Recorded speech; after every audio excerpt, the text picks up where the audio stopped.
안녕하세요. 오늘 청취자님이 저희에게 공유해주신 아주 특별한 자료죠. 위닝 마인드셋, 최고의 성과를 만드는 과학적 접근. 이 책을 가지고 아주 흥미로운 이야기를 시작해보려고 합니다. 저희 목표는요, 단순히 이 책 내용을 요약하는 걸 넘어서요. 최고의 성과, 이걸 내는 사고방식, 이른바 위닝 마인드셋. 이걸 실제로 어떻게 만들고 또 활용할 수 있는지 그 과학적 근거에 기반해서요, 실용적인 통찰을 좀 함께 찾아보는 겁니다. 이게 그냥 타고난 재능 이것만의 문제는 아니라는 점, 벌써부터 좀 흥미롭지 않으신가요?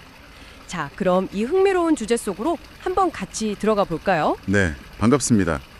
오늘 저희가 같이 살펴볼 내용이 바로 그거죠. 재능 신화, 여기서 좀 벗어나서요, 성장 마인드셋 같은 후천적인 노력, 그리고 또 시스템 구축, 이런 것들이 어떻게 개인과 조직, 그러니까 바로 청취자님의 성공을 이끌 수 있는지, 이걸 과학적으로 좀 파헤쳐 보는 겁니다. 요즘같이 불확실성 높고 그렇잖아요. 이런 시대에 이런 지혜는 정말 꼭 필요한 것 같아요. 그럼 가장 먼저 이 모든 이야기의 어떤 출발점이라고 할 수 있겠죠. 마인드셋. 여기서부터 시작해보죠. 스탠퍼드 대학의 캐롤 드웩 고수, 바로 그분이 제시한 개념 성장 마인드셋입니다. 혹시 청취자님은 어떠세요? 자신의 능력이나 지능이 어느 정도 좀 정해져 있다, 고정되어 있다, 이렇게 생각하시나요? 아니면 노력을 통해서 계속 발전시킬 수 있다, 이렇게 믿으시는 편인가요? 네, 바로 그 믿음, 그게 고정 마인드셋과 성장 마인드셋을 가르는 아주 결정적인 차이를 만들죠. 고정 마인드셋은 능력이 안 변한다고 믿으니까 도전을 좀 피하게 되고요. 실패하면 내 능력이 부족하구나, 이렇게 증거로 받아들이면서 두려워하게 되는 거죠. 반면에 이 성장 마인드셋은요, 노력을 하면 능력을 키울 수 있다, 이렇게 믿는 거잖아요. 그러니까 도전을 성장의 기회로 보고요. 실패는 이건 귀중한 배움의 데이터다, 이렇게 여기는 거죠. 실제로 연구들을 봐도요, 성장 마인드셋 가진 사람들이 도전적인 과제에서 평균 한 23% 더 높은 성과를 낸다고 하고요. 와, 23%나요? 네. 그리고 실패했을 때 다시 일어서는 그 회복 속도, 이것도 2.4배나 빠르다고 해요. 피드백도 훨씬 긍정적으로 받아들이고 바로 행동으로 옮기는 경향도 높고요. 아, 그러고 보니 마이크로소프트의 사티아 나델라 CEO가 조직 문화로 Learn it all, 그러니까 모든 배우려는 자세, 이걸 강조한 것도 딱 같은 맥락이겠네요. 그렇죠. 특히 요즘 같은 무카 시대, 변동성, 불확실성, 복잡성, 모호성, 이런 게 극심한 시대잖아요. 그리고 또 AI가 많은 걸 바꾸고 있고요. 이런 시대에는 이런 성장 마인드셋이 그냥 성공 비결 정도가 아니라 어쩌면 생존의 필수 조건이 되는 것 같아요. 아, 나는 원래 이런 거 잘 못해, 이런 생각은 진짜 스스로를 묶는 족쇄가 될 뿐인 거죠. 네. 여기서 자연스럽게 이런 질문이 또 생기죠. 그럼 성장 마인드셋을 가졌다고 쳐도 정말 힘든 상황, 위기에 딱 부딪혔을 때는 어떻게 마음을 다잡아야 할까? 그냥 다 잘 될 거야, 이렇게 외치는 거, 그런 맹목적인 긍정이 답일까? 여기에 대해서 아주 깊은 통찰을 주는 게 바로 스톡데일 패러독스입니다. 핵심은요, 가장 냉혹하고 잔인한 현실, 이걸 피하지 않고 똑바로 마주하는 거예요. 그러면서도 동시에 최종적으로는 반드시 이 상황을 극복하고 승리할 거다, 이 확고한 믿음을 절대 잃지 않는 거죠. 이걸 현실적 낙관주의라고 부릅니다. 아, 그 베트남 전쟁 때 8년 동안 포로 생활을 하셨던 제임스 스톡데일 제독 이야기군요. 네, 맞습니다. 저는 그 이야기에서 제일 충격적이었던 게 그 수용소에서 가장 먼저 희망을 잃고 죽어나간 사람들이 비관론자들이 아니었다는 거. 오히려 이번 크리스마스 전에는 꼭 나갈 수 있을 거야, 이렇게 막연한 근거 없는 희망에 매달렸던 맹목적 낙관론자들이었다는 사실이었어요. 맞아요.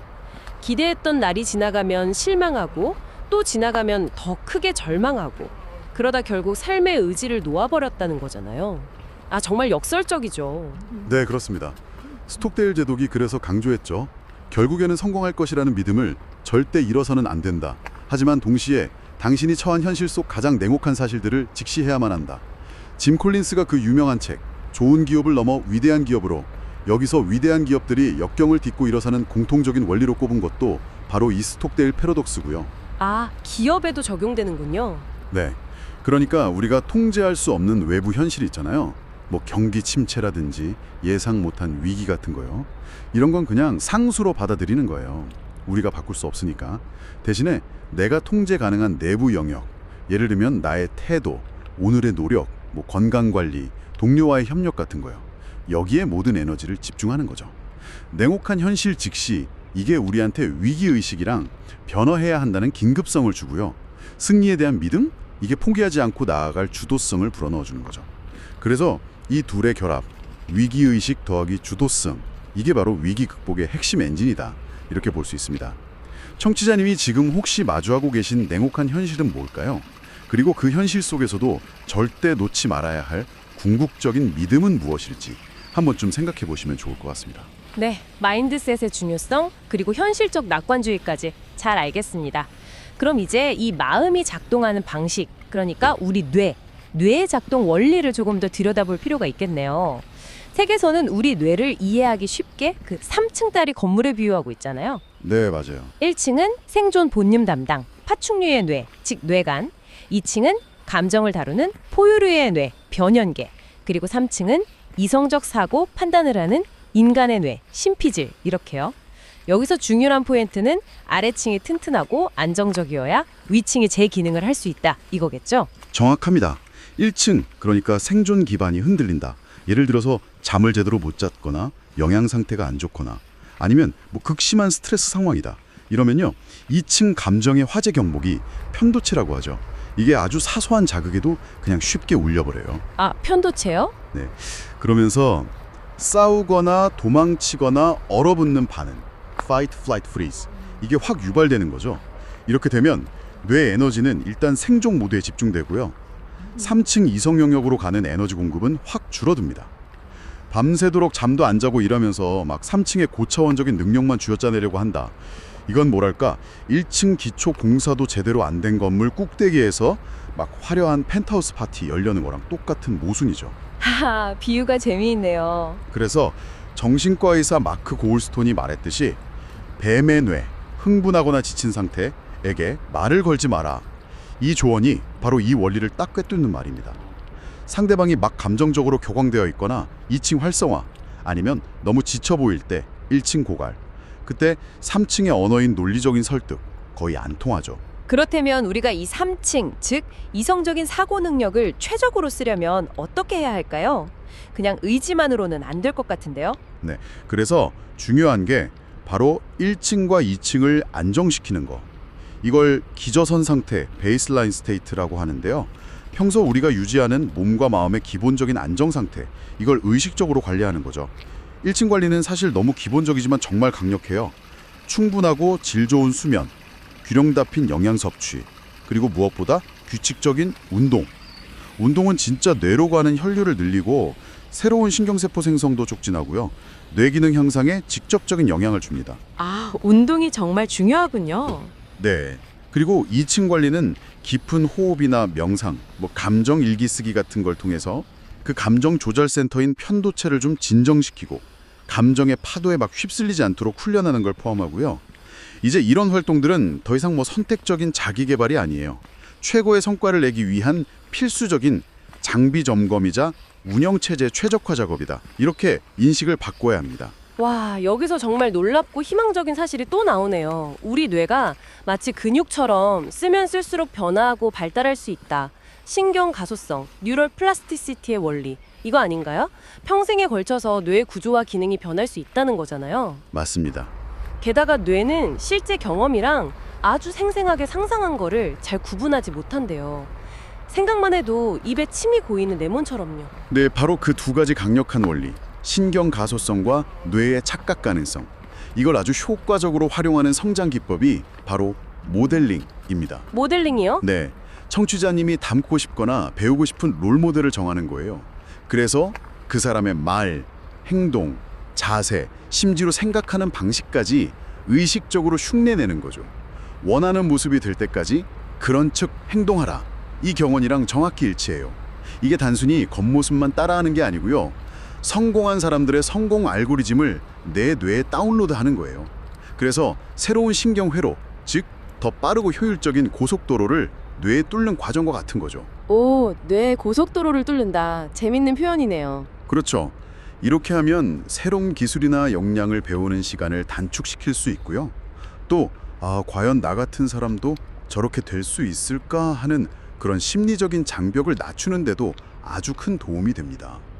그 유명한 보이지 않는 고릴라 실험 아시죠?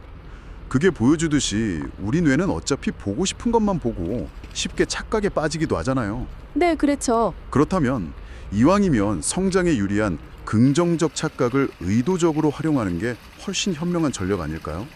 청취자님이 닮고 싶은 롤모델은 누구신가요? 잠깐이라도 그 사람이라면 이 상황에서 어떻게 생각하고 행동했을까 상상하면서 따라해보는 것.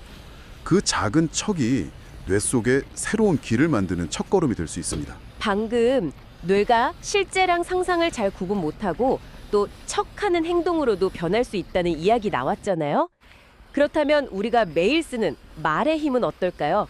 말이 씨가 된다는 속담, 이게 그냥 오래된 말이 아니라 꽤 과학적인 근거가 있다는 사실, 이거 정말 놀랍지 않으세요? 네, 맞아요. 뉴욕대 존 바그 교수의 단어 카드 실험, 그 결과가 아주 대표적이잖아요. 외로운, 회색의, 은퇴한 이런 노인 관련 단어들로 문장을 만들었던 참가자들이 실험 끝나고 복도 걸어 나가는 속도가 자기도 모르게 느려졌다는 거예요. 그렇죠. 반대로 젊음 관련 단어에 노출된 그룹은 빨라졌고요. 우리가 그냥 무심코 접하는 단어 하나하나가 우리 행동에 직접 영향을 미친다는 거니까요. 네, 맞습니다. 언어는 단순히 생각을 담는 그릇이 아니에요. 우리의 무의식이랑 행동을 설계하는 아주 강력한 프로그래밍 도구인 거죠. 신경언어 프로그래밍, NLP라고 하죠. 여기서는 이 원리를 아주 적극적으로 활용하는데요. 특히 키워드랑 앵커링, 이 두 가지 기법을 강조합니다. 키워드랑 앵커링요? 네, 우리 뇌는 긴 문장 전체보다는 핵심적인 키워드에 훨씬 더 민감하게 반응해요. 예를 들어서 중요한 발표를 앞두고 실수하지 말아야지 이렇게 계속 되뇌면요, 뇌는 아이러니하게도 실수라는 단어에 더 집중하게 돼요. 아, 정말 그렇겠네요. 그렇죠. 대신 차분하게 자신감 있게 해내자, 이렇게 긍정적인 키워드를 쓰면 뇌는 차분함과 자신감이라는 상태에 집중하게 되는 거죠. 그래서 목표로 하는 결과나 원하는 감정 상태를 나타내는 긍정적인 키워드를 의식적으로 선택하고 사용하는 게 아주 중요합니다. 그리고 앵커링은요, 특정 자극, 예를 들면 특정 단어나 소리, 제스처 같은 거예요. 이것과 특정한 감정 상태를 의도적으로 연결하는 기술이에요. 근데 문제는 우리가 자신도 모르게 부정적인 앵커를 만들고 있다는 거죠. 부정적인 앵커요? 네. 습관적으로 짜증나 이런 말을 입에 달고 산다면요, 그 말 자체가 온갖 부정적인 감정을 즉시 불러일으키는 강력한 부정 앵커가 돼버리는 거예요. 헉. 반대로 이 원리를 긍정적으로 활용할 수도 있어요. 아주 기분이 좋거나 성취감을 느꼈을 때 의식적으로 좋았어 하고 외치거나 자신만의 승리 포즈를 취하는 걸 반복하는 거죠. 그러면 나중에는 그 말이나 포즈 자체가 긍정적인 감정을 즉시 불러오는 스위치 역할을 하게 됩니다. 오, 스위치 역할? 네, 힘든 순간이나 자신감이 필요할 때 이 긍정 앵커를 사용하면 감정 상태를 빠르고 효과적으로 전환시킬 수 있는 거죠. 우리가 매일 사용하는 말 한마디 한마디가 우리 감정 계좌에 차곡차곡 쌓이는 투자금과 같다, 이렇게 생각하시면 돼요. 와, 듣고 보니 정말 섬뜩하기도 하고 또 희망적이기도 하네요. 혹시 청취자님도 난 왜 맨날 이 모양이지? 이건 시작하기도 전에 망했어. 사람들이 분명 날 속으로 비웃을 거야. 이런 부정적인 생각에 늪에 빠질 때 없으신가요? 저도 솔직히 그럴 때 있거든요. 누구나 그렇죠. 근데 이게 바로 인지적 오류, 커그니티브 디스토션이라는 심리적 함정이고, 놀랍게도 한국인 10명 중 9명이 이런 멋대로 생각하는 습관을 가지고 있다는 연구 결과도 있다고 하니까 와, 정말 흔하지만 강력한 문제인 것 같아요. 네, NLP에서는 이런 인지적 오류가 왜 생기냐, 그 근본 원인을 우리 뇌가 정보를 처리할 때 쓰는 3가지 필터 때문이라고 설명해요. 바로 삭제, 딜리션, 왜곡, 디스토션, 일반화, 제너럴라이제이션인데요. 삭제, 왜곡, 일반화요? 네, 원래는 이게 방대한 정보를 효율적으로 처리하려고 있는 뇌 기능인데 이게 부정적인 방향으로 작동할 때 문제가 생기는 거죠. 예를 들어서 나한테 잘해줬던 수많은 순간들은 그냥 삭제해버리고 누군가가 나를 안 좋아한다 이렇게 단정짓거나, 또는 사실을 자기의 비합리적인 신념에 맞춰서 왜곡하는 거예요. 진정한 전문가라면 절대 실수하면 안 돼, 이런 식으로요. 완벽주의 같은 거군요. 그렇죠. 아니면 한두 번의 부정적인 경험을 가지고 나는 항상 실패해 또는 이런 일은 절대 잘 될 리 없어 이렇게 성급하게 일반화하는 식이죠. 이런 사고 패턴은 자기 자신뿐 아니라 주변 사람들한테도 부정적인 영향을 미치고 심지어 자녀에게 대물림 될 수도 있어요. 와, 그럼 이 생각의 감옥에서 어떻게 벗어날 수 있을까요? 첫 단계는요. 이런 자동적인 부정적 사고가 딱 떠오를 때 잠시 멈추고 명확한 질문을 던져보는 거예요. 정말 항상 그랬나? 단 한 번의 예외도 없었나? 내가 실패했다고 생각하는 구체적인 근거는 뭐지? A라는 사실이 반드시 B라는 결론을 의미하나? 이런 질문들이요. 이런 질문들이 마치 자동 조종 장치에 브레이크를 거는 것처럼 그 부정적인 생각의 흐름을 잠시 멈추고 객관적으로 상황을 보게 도와줍니다. 아, 일단 멈추는 거군요. 네.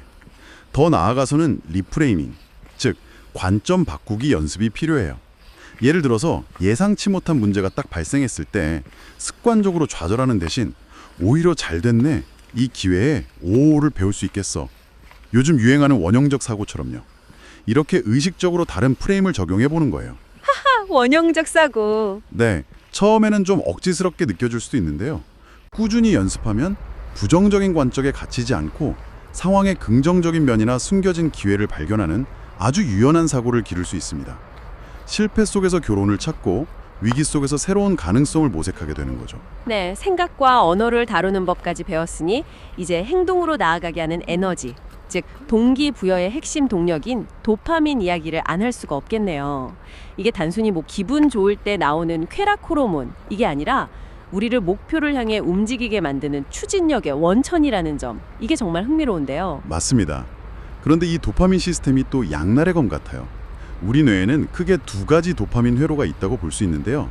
하나는 즉각적이고 손쉬운 보상을 추구하는 욕망 회로, desire circuit입니다. 욕망 회로요? 은 노력과 성취를 통해 만족감을 얻는 통제 회로, 컨트롤 서큐트입니다. 어려운 문제를 해결했을 때 꾸준한 노력으로 목표에 한 걸음 더 다가섰을 때 활성화되고요. 성취감과 함께 더 어려운 도전을 해낼 동기를 부여하는 선순환을 만들죠. 흔히 위닝 마인드셋을 가진 사람들이 있잖아요. 이분들은 바로 이 통제 회로를 의식적으로든 무의식적으로든 아주 잘 활용하는 사람들이라고 볼 수 있어요. 아하, 통제 회로를 잘 쓰는 사람들이군요. 네, 이 통제 회로를 활성화하는 핵심은요. 보상을 최종 결과에만 두는 게 아니에요. 목표를 향해 나아가는 과정 자체와 연결하는 겁니다. 목표에 점점 가까워지고 있다는 그 기대감만으로도 도파민이 분비되거든요. 오, 과정에서요? 네. 일본 정신과 의사 가바사와 시온이 제시한 7단계 강화 학습법, 그 핵심 아이디어도 이거랑 같아요.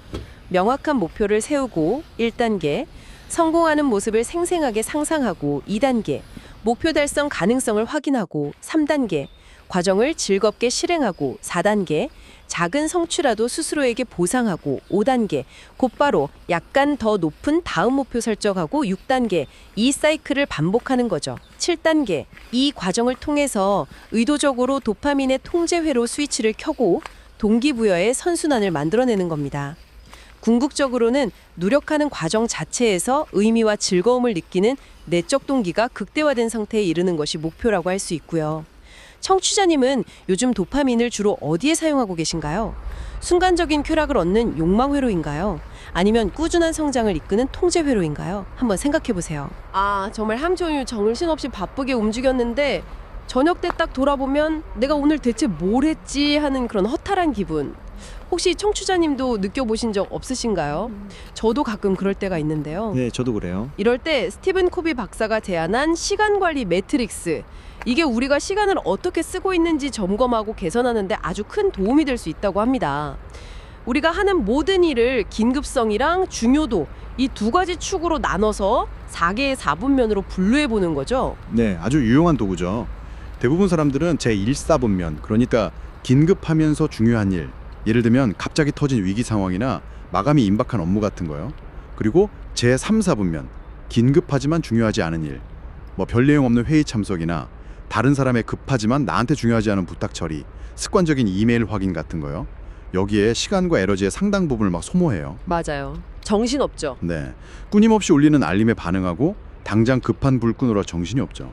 하지만 정말로 효과적이고 장기적인 성과를 내는 사람들은 의식적으로 제2사분면, 즉 긴급하지는 않지만 중요한 일, 여기에 시간과 에너지를 투자합니다. 아, 제2사분면이요? 네, 예를 들면 장기적인 목표 수립하고 계획 세우는 거, 새로운 기술이나 지식 습득하는 거, 운동 같은 건강 관리, 중요한 인간관계 관리, 뭐 예방이나 준비 활동 같은 것들이 다 여기에 속하죠. 이런 제2사분면 활동들은 당장은 눈에 띄는 결과가 안 나오잖아요. 그래서 소홀히 하기가 쉬워요. 하지만 바로 이것들이 우리 삶의 질을 결정하고 앞에서 이야기했던 뇌의 1층 생존과 2층 감정의 기반을 튼튼하게 다지는 아주 근본적인 활동들입니다. 아, 그렇군요. 기반 다지기. 갑작스러운 질병 발생인 Q1을 낮춰주는 거죠. 오, 문제는 이 중요한 일들이 긴급하지 않다는 이유로 계속 미뤄진다는 거예요. 따라서 운동하기, 주 1회 독서 시간 갖기, 다음 주 계획 세우기 같은 이런 제2사분면 활동들을요, 마치 중요한 고객과의 미팅 약속처럼 자신의 일정표에 미리 확정된 시간으로 딱 배정해두는 의식적인 노력이 반드시 필요합니다. 청취자님의 시간은 주로 어느 사분면에서 사용되고 있나요? 매일 급한 불 끄는 소방수처럼 살고 계신가요? 아니면 미래의 가치를 키우는 농부처럼 시간을 사용하고 계신가요? 하하, 소방수냐 농부냐 좋은 비유네요. 그리고 또 좋은 습관 만들고 꾸준히 유지하는 게 이렇게 어렵게 느껴지는 이유, 이게 단순히 우리의 의지력이 부족해서만은 아니라는 이야기도 참 인상 깊었어요. 네, 그렇죠. 제임스 클리어의 베스트셀러 아주 작은 습관의 힘. 여기서 좋은 습관 형성은 결심의 문제가 아니라 시스템 설계의 문제다, 이렇게 강조하잖아요. 맞아요. 시스템이 중요하죠. 베트남 전쟁 참전군인들 헤로인 중독 사례, 이게 정말 강력한 증거 같아요. 전쟁터라는 그 특수한 환경에서는 많은 군인들이 헤로인에 중독됐는데 전쟁 끝나고 집으로 돌아오니까 대부분이 별다른 노력 없이 자연스럽게 마약을 끊었다는 사실.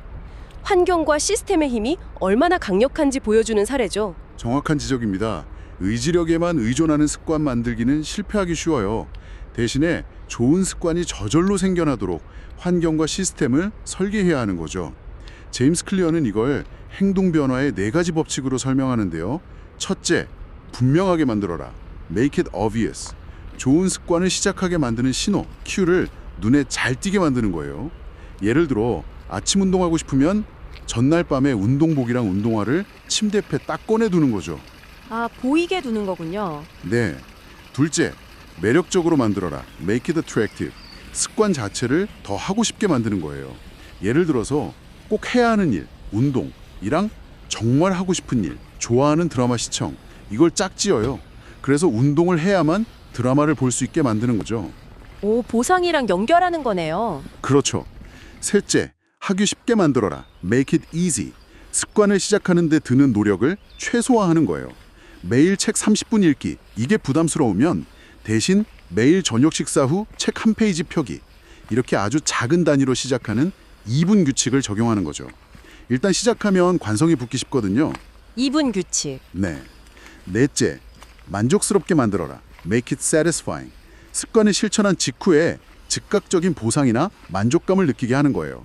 예를 들어서 습관 추적 앱에 매일 실천 여부 체크하면서 시각적인 성취감을 느끼거나 작은 목표 달성했을 때 스스로에게 칭찬이나 작은 선물을 주는 거죠. 핵심은 더 이상 의지력과 힘겹게 싸우지 말고 원하는 행동을 하도록 유도하는 환경과 시스템을 영리하게 설계하는 겁니다. 결국 성공은 더 강한 의지를 가진 사람이 아니라 더 나은 시스템을 가진 사람에게 찾아온다는 거죠. 와, 정말 많은 이야기들을 나눴네요. 성장 마인드셋에서 시작해서 뇌과학적 원리, 생각과 언어 다루는 법, 동기부여 시스템, 시간 관리와 습관 설계까지.